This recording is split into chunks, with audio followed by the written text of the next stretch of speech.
Lynn and I have been enjoying the Netflix series Vikings. Qualify that because actually both of us found the sort of lengthy sequences of blood and gore and endless fighting pretty tedious. But as a whole, it's much more interesting because it's a fascinating depiction of a clash of cultures based loosely on historical facts. Now, we're used to the idea of a clash of cultures because when you go as a tourist to another culture, it's always interesting to experience that difference. Even if it's only going to a different part of your own country, to find what things are same everywhere and what things are actually very different. But in Vikings, there's something far more dramatic, which is particularly at the beginning when people up in Scandinavia decide to look for this sort of mythic land that's supposed to lie over the seas, and they land in Britain. They're finding a culture that they didn't even know about or didn't know it even existed, which is rather like, beings from outer space. And the series does that with very interesting way. Now, to start with, for the first two series at least, it's really about Viking culture meeting Saxon culture. Now, for me, this is very poignant because the name Snell is a Saxon name. And just to rub it in, my family name, my father's name, was actually not just Snell, it was Saxon Snell. So, definitely I'm a Saxon. My mother was Scottish, and I'd always assumed she was Celtic until I had a DNA test done, which traced my family migration out of Africa. And discovered that my mother's half of the family had gone up north to Finland, and from Scandinavia had come down as Vikings to occupy the Western Isles of Scotland. And those were my ancestors. So in other words, I'm half Viking and half Saxon. So seeing the battles between the Saxons and the Vikings was sort of especially meaningful for me. Now, it's interesting how it's depicted because we start off in the Viking community, which, they're brutally violent, but there's a sort of, as you get with the warrior culture, there's a sort of honor to them and a courage and a straightforwardness that you, at some level, you begin to admire that. But when they land in Britain, the first place they land and ransack is Lindisfarne, a holy place, a cathedral, a monastery, which means these tough, battle-hardened warriors, they come across this place which was undefended. And they go in and there's this great big cathedral full of worshippers, totally unarmed. And they just take their axes out and kill the whole lot of them and pinch their, all the gold chalices and all that sort of thing, all the riches, they go off with it. Now, in that context, the Saxons, who are Christians, come over as pretty wet. Sort of, it's like shooting fish in a barrel. No resistance. They just kill a lot of them, and so you get this impression of here's this tough Nordic butch he-man culture coming against this soft and wishy-washy Christian culture, all on love and forgiveness and everything like that. Now that's another interesting thing for me because I am very Aries, and nearly all my family Aries, so that it's fairly easy for me to identify or empathize with the sort of warrior culture. I've got something of that in me. On the other hand, I was brought up amongst pacifists, and there's a lot of pacifism in my family. So a similar sort of tension which I see played out in this thing uh, is played out in me. And it's very interesting. Now, what develops as the series goes on is as these warrior Vikings get to know the Christians better, meeting certain ones who they admire and other ones that are very devious, that sort of thing, it begins to emerge that a more complicated picture emerges, because they've been to discover that under that soft, forgiving Christian exterior, there's something inside which is as hard as steel. And this sort of dilemma was emphasized for me in one scene where the Vikings get as far south as Spain and the Mediterranean. And just as they did in Lindisfarne, they raid an Islamic town. And they break into a mosque with all these unarmed people praying fervently, kneeling. And you think they're going to sort of ransack the place, kill them all, and take all the goods. But the person who's leading at that point, who is Floki, says stop. And he leads them out. Because Floki explains he's absolutely perplexed. He doesn't understand. Because these people were so passionately worshipping a god they couldn't even see. You see, the Nordic gods are very real. They're almost human. In fact, someone would say, I am a descendant of Odin. They're like human beings. So when they come across Christianity, which is a bit weird, I mean, they replace all those gods with one god. Now, even I think that's a bit weird. And that god is a sort of scrawny man nailed to a cross. Yeah, that is weird. But one thing they do understand is that you can see that God. There's pictures of him and there's symbols of him all over everywhere, and they hold on to these symbols. When they come to Islam, this is a religion where you're not allowed to even draw a picture of Allah or Muhammad. You just have these beautiful geometric patterns. A God you can't even see or visualize, and yet people worship it so fervently. And this seems very interesting to me, and it's put across very interesting in the series. And it seems to suggest that the more abstract the ideal or the God is, at some level, the more fervently people can fight for it, to defend it. The deeper the passion, the more abstract the deity. Now, this suggested to me a sort of example of magical thinking, like trying to get these two parts of me, these contrasting parts, into conversation. And what triggered it was that recently there's been a lot of emphasis on people fighting to save democracy. And what does that mean? And I decided to explore it with a sort of a thought experiment, which at one level is a bit outrageous.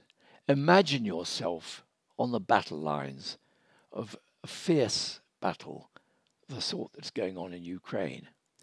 Now, on the one hand, you say, actually, that condition is unthinkable. On the other hand, we've seen enough war movies and things to be able to at least to visualize what it could be like. And so I suggest that I imagined myself in a city, which is a town which is being, shelled to hell. I'm in a building which has just gone up in flames with a shell hitting it, and I'm going to get out the front door, and I'm carrying my machine gun. And as I'm just about to step into the street, there's an enemy soldier rushing towards me, raising his rifle. So what do? I fight. He's running, trying to aim. I'm standing still. Bum, bum, bum. I shoot him before he can kill me. So the question is, what am I fighting? And the answer to me is obvious. I'm fighting to save my life. If I didn't do that, I'd be killed. Now, go forward a minute. I've just survived a dangerous situation. I'm alive. And I can hear, the battle raging in the nearby streets, and there's a soldier dead in front of me, and shells are going off and everything. But I have a minute or two just to think, I'm alive. What am I fighting for? And then I picture my wife, my children, my friends. And I realize I'm not just fighting for myself, I'm fighting for family and friends. And yes, that's what I'm really fighting for. And then if I'm lucky, the time comes when my lot of soldiers is called back for recovery and they're replaced by the next lot. And so I find myself back in the bunker with lots of other soldiers, some of whom I know, some I don't. And we're comparing stories about our day's fighting. And the question arises, what are we fighting for? And there's no doubt, we are fighting to save our country. Cheers, raise your glasses to our fatherland, our country. And while we're doing that, the television news is showing on a big screen. And there is the president of our country speaking to the United Nations, making a great speech, and we're cheering him on. And he ends by saying, our soldiers are not just fighting to save our country, they are fighting to save democracy. Loud cheers. Yes, we're fighting to save democracy. Now, I go back the next day to that situation where I'm in the streets and an enemy comes towards me with rifles raised. And what am I fighting for? Well, again, obviously, I'm fighting to save myself at that instant. But the knowledge that I'm also fighting to save democracy, and this man here is an enemy of democracy, does that give me that inner extra steel, that extra determination, that extra fighting spirit? And I think it might.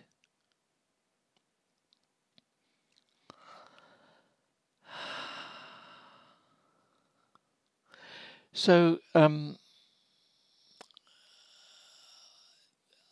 there's something in me which is always a contrarian who sort of comes up with the awkward question. And there's a question at this point that I would like to ask. Perhaps it's now the voice not of my warrior, but of my pacifist. And the question is this: wouldn't it be better if some of that energy, that dynamism, that spirit, instead of all going to defending democracy, if some of it went into improving democracy? Now, of course, I wouldn't say it under those conditions because, of course, when you're fighting to the death against an enemy, to be told that perhaps you ought not to be putting all that energy into fighting and you should do something else is actually an insult. I would deserve that old sort of Cold War thing. If you think Russia's okay, why don't you go and join their army instead and find out what it's really like? Okay, so I wouldn't suggest that, because I know in the short term that unless you fight and save democracy, there won't be anything left to improve. So that's it's logical. But you see, the problem I see is that actually democracy is fighting on two fronts. The obvious one that people are talking about is there are other types of government, autocratic or dictatorial ones, where power is held by either one person or a very small group of privileged people, an elite. Now, that sort of government hates democracy because it would mean giving some power to ordinary people. And they want to hold on to all the power themselves. So they will both attack democratic countries and also send out propaganda about how terrible they are and everything like that and why they ought to be attacked. They're soft, they're decadent, the thing. Now, if that was the only front, I would reckon our chances of winning be quite high. But unfortunately, democracy is fighting on two fronts. And the other front is the people in democracy who are not happy with it. Now, you might say, democracy, it's giving individuals dignity. They're all equal. They've got equal chances. They can educate themselves. They can start business, everything. They're free. Now, what's not to like about that? It's a lovely idea. But many people in democracy find they're downtrodden. They're angry. And so what I'm saying is, if that could be put right, if you could get to the stage where 99% of people in the West, in democracies, are actually very happy and they think it's the best, then you would only be fighting on one front, and the chance of winning would be much higher. So what do I mean about making democracy better? Now, I could give some examples which are, to some people might think, are rather stupid examples, because I'm not a politician. I don't really know what I'm talking about. But I'm not illustrating particular solutions. I'm just particularly the way of thinking, looking at democracy and saying, well, is it as good as it's supposed to be? And the first example I think of is how lucky we are in a democracy. If two people are in conflict, they can go to court where an impartial judge will listen to them and an impartial jury will make a decision, and they will get an impartial answer as to who's right. Even better than that, you don't have to know all the niceties of legal, what's allowed and what's not, because both people can hire a lawyer who's an expert to speak for them. Now, isn't that a wonderful system? And I say, no, it isn't. It's very unfair. Now, I know the other argument is, I said the word impartial. Not every judge is impartial, not every jury is impartial. And I'm not addressing that, because that is not the fault of democracy. That is the fault of human nature. Democracy itself tries to set up these impartial situations. But where it goes wrong is this. Imagine that you and I start a business together and we build it up until we've got £1 billion business. Then you discover that I've been cheating. I'm stealing your business. And you're clever, and so you keep all the evidence. You keep the accounts files. You can see where I've milked off money, what sort of thing. You can see from emails where I've roped in and bribed people and all that. So you've got all the evidence that I have stolen your business, and you take me to court. Now, the difference is that I have robbed you of £1 billion. I can afford to hire the very best lawyers in the land to defend me, and you can't. So as you produce your evidence, evidence after evidence, absolutely unassailable, my lawyers will fight that all the way and say it's invalid and this, that, and the other, and pull out things. And even if you happen to win that court case, my lawyers will take appeal to a higher court, and they'll go on and on and on until you're exhausted and have no money left. Now, that is not a fair system. Just imagine if sport went that way. If some sort of World Boxing Federation put into a ring the world champion heavyweight boxer against an 18-year-old innocent novice, the audience would be furious. You know, that's totally unfair. It would not be a match worth watching. All the system they have of, lightweight, heavyweight, welterweight and everything is in order to stop that sort of thing, to try to get fairly balanced fights. So why is that not arranged in courts of law?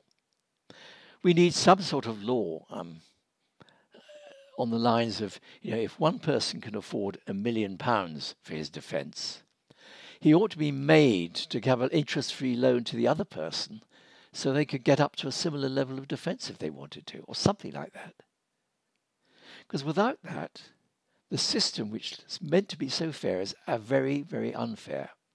And there are plenty of examples where it's either happened or you hear about people. Let's say it's a farmer whose land is seized by an oil company or someone wanting to build a motorway, and he fights it in court and loses simply because the other side has got so much money. There's a lot of anger in that. It's not a good example of democracy.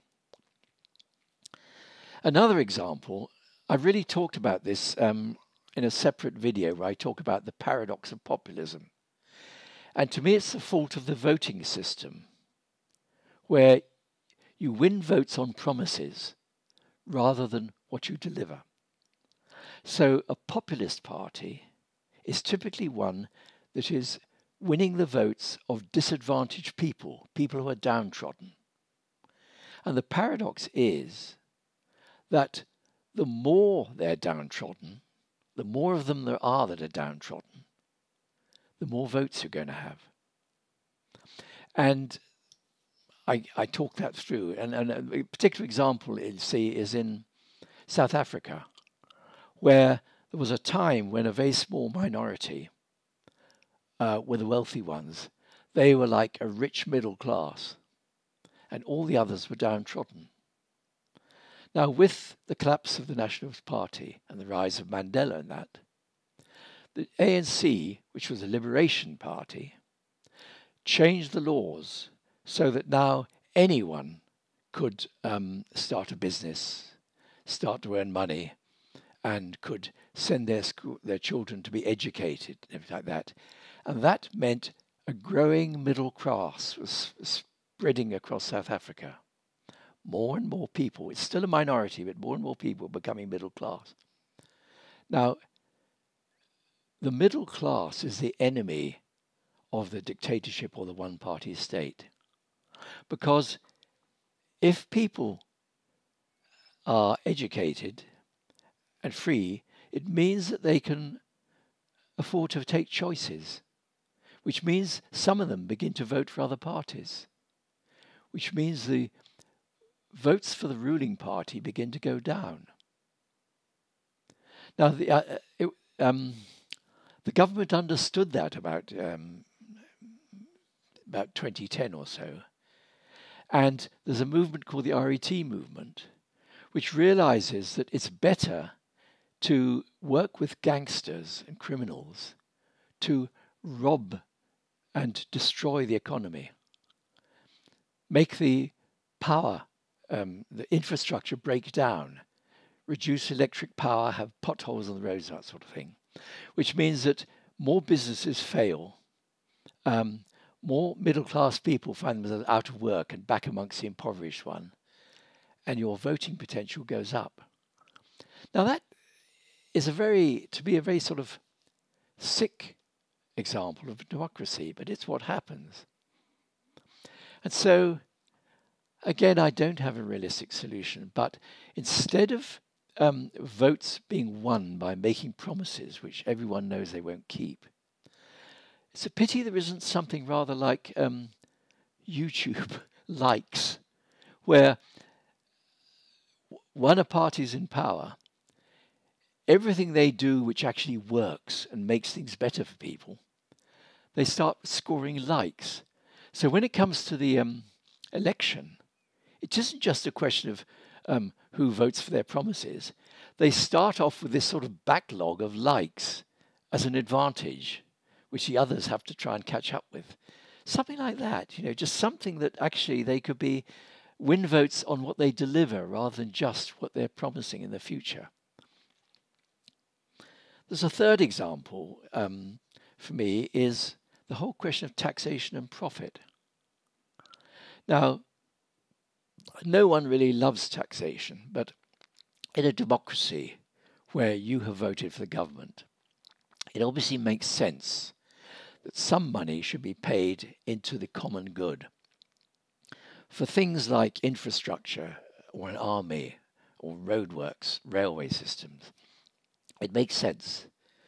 But the point is, you don't want that tax bill to be too big, because taxation is like putting the brakes on an economy. You see, the economy is like the blood flow through the body. It's money flowing like that endlessly. And anything which takes away some of that money means there's less blood, less flow, and it tends to slow down the economy. So if there's some good or service, the cost price is £100, and 10% taxation means it actually costs people £110. £10 has been taken out of the economy. If you still had that £10, you would spend it the next day and put it back into the economy. But no, £10 would be taken out. Now, in the government, it doesn't just go back into the economy the next day. No, it goes out into sort of bureaucratic systems. It might go to paying off the national debt or something like that. It doesn't go back into the economy. And so the economy slows down. And so people who are into growth and all that sort of thing, they hate taxation. They're very proud of saying, lower taxes, vote for us. But the weird thing for me is that the sort of person who says that is really keen on profits. When they hear about a company making a 20% bottom line profit, they're wildly excited. But to me, bottom line profit is just the same thing as taxation. Now, what I mean is that, if I sell you something, obviously I need to make a profit because I have to pay for my business and all it takes to run it. So I'm not talking about profit at that level. I mean, when at the end of the year, and I've paid off all my materials, I've paid my workers, I've paid for R&D, I've paid for advertising, and I'm still left with a 10% profit. That should not be allowed. It should be banned. The government should say to me, next year, make sure you don't do that again. Because what should happen is that next year, I can do several things or a combination of them. I can lower my prices. I can pay more to my workers. I can spend more on R&D, so I'm a better company selling better goods. Any combination of those, and I won't have a bottom line profit. And that means the economy would be working with full efficiency without me drawing the blood out of it. Now, again, I'm obviously oversimplifying it. But I'm not trying to give examples of what this is what you must do, but rather I think people should be thinking about democracy and the things it does badly, because that's the only way you're going to get a democracy where nearly everyone is happy. There isn't all this anger caused by populism, caused by big companies, as it were, like vampires sucking the blood out of the economy and getting rich. And this very unfair legal system where the rich get away with anything. If it wasn't for those sort of factors, I think democracy, I don't want to say couldn't help but win.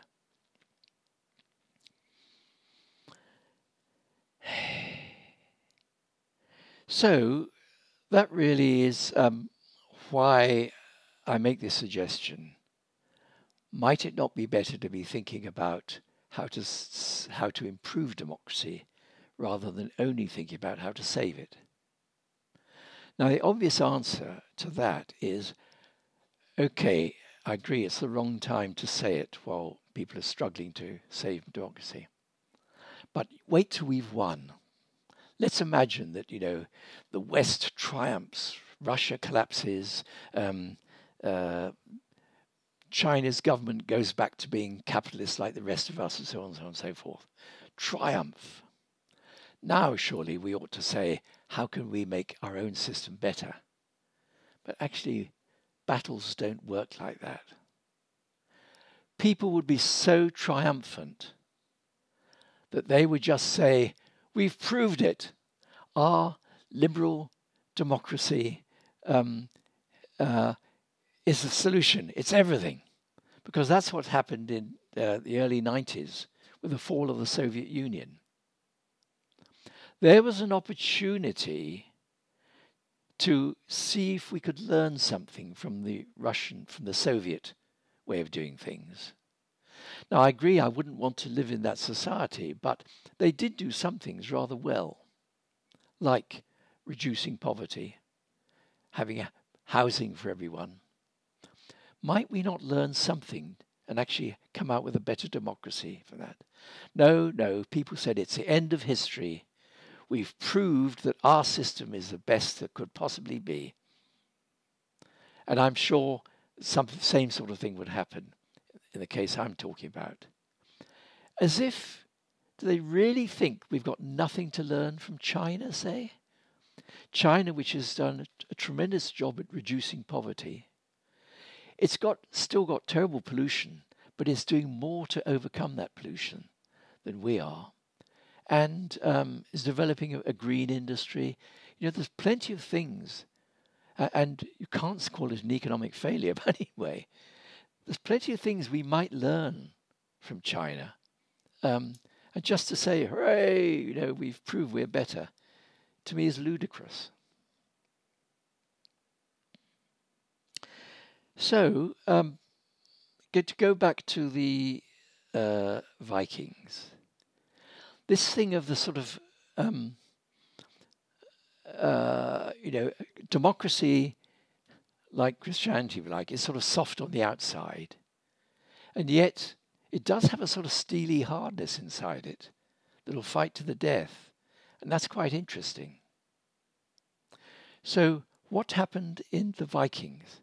Because last night, we watched the final episode. And the question is, what happens when you come to the crunch? And actually, there were two crunches presented. One was a small group of Vikings who had travelled west and west and west and west and landed in North America. And there was another new clash of cultures because they came across Native Americans. What happened there? And there's this final scene of two men sitting on the beach reminiscing. Very thoughtful, very moving scene. The other crash, or I'd say the other crunch, was in Britain, with the final big battle against the Vikings fighting the Saxons, the Christians. Those who they laughed at because they would forgive. They only had to maim the British soldiers, the Saxon soldiers, because they knew that the other soldiers would rush to protect them because of the idea of love, and therefore would be disadvantaged when the Vikings move in and killed a lot of them. So they thought they really were going to win, but they didn't. In the end, they were conquered. And it presents this rather interesting sort of paradox, because we see on the one hand, if you think of it in terms of the fighters versus the lovers, the warriors versus the pacifists, if you like, the fighters versus the lovers, what happened in North America in the final scene was that the fighters proved to be the better lovers. And then back on the battlefield of Wessex, the lovers turned out to be the better fighters at the end. And that's a sort of interesting paradox. And that's the sort of thing I find when you think magically, you sort of put the parts of yourself that are in opposition. And instead of asking the question, which one is right? Which is the better? Should I be a fighter or should I be a lover or pacifist? What you find very often, in my experiences, you actually find that life is a lot more interesting than either of those sort of single answers. And that's what I find here. So this idea, do we fight to save democracy and then improve it? It's a discussion that continues in my soul. I don't know. But I did find the Vikings, the whole series, all six series of it, very thought-provoking and interesting.